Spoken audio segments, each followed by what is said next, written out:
I'm John Brierley. The Camino as a path of awakening from fear to love.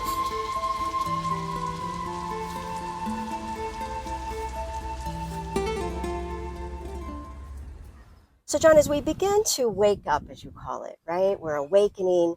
At that point, the Camino begins to kind of weave into a path of possible transformation. Let's talk a little bit about what that means to you. Well, we have to accept that there's something within ourselves that we want to transform. Otherwise, there's nowhere to go on it. But, the pilgrimage to me, built into that, is a sense of transformation. We're trying to change something within ourselves. We're trying to change an old conceptual model that perhaps doesn't work for us anymore in our lives, either in general or personally, and we want to transform that into something else.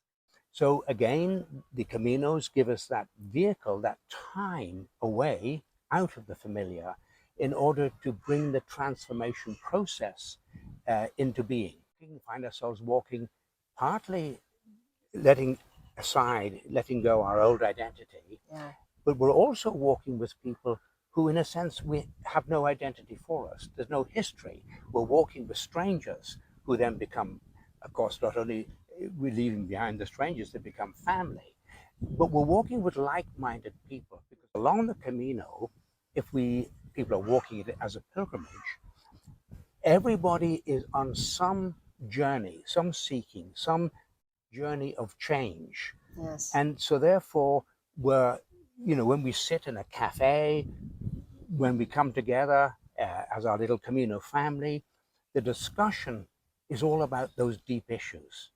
What does transformation mean? What are we trying to change? What is it about our old life that doesn't work anymore? So we suddenly find ourselves in this wonderful sort of mix of ideas, and suddenly this support network begins. Because often, if we're at home, when we start talking like this, they begin to think, "Gosh, we need the folk in the white coats or something like that." But on the Camino, that all changes, and there's a sort of an openness to this discussion, to the big questions, to the deep questions of life, and the conundrums that come up for all of us.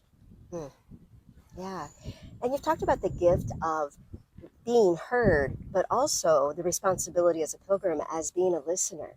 Yes, I think that's a really important point. I mean, certainly in my life, I have not been a good listener, but along the Caminos, I have become a better listener. The listening happens also on two levels. Yes. So we need to listen to each other and be able to respond as appropriate. But listening means, we're not making a judgment on what somebody is saying. We're listening, we're taking it in so the other person feels heard. Yeah. But the other crucial listening is we have to start listening to the wise voice that is part of us. Yes. But we're not familiar with. We're not used to either listening to each other, and we're certainly not listening to whatever we want to call that wise being, that higher consciousness, the angels, whatever words resonate with you. But we know when we're actually going deep in and really listening beyond, if you like, ourselves, beyond the sort of persona, beyond the drama, the dream that we've created for our identity, our egoic identity.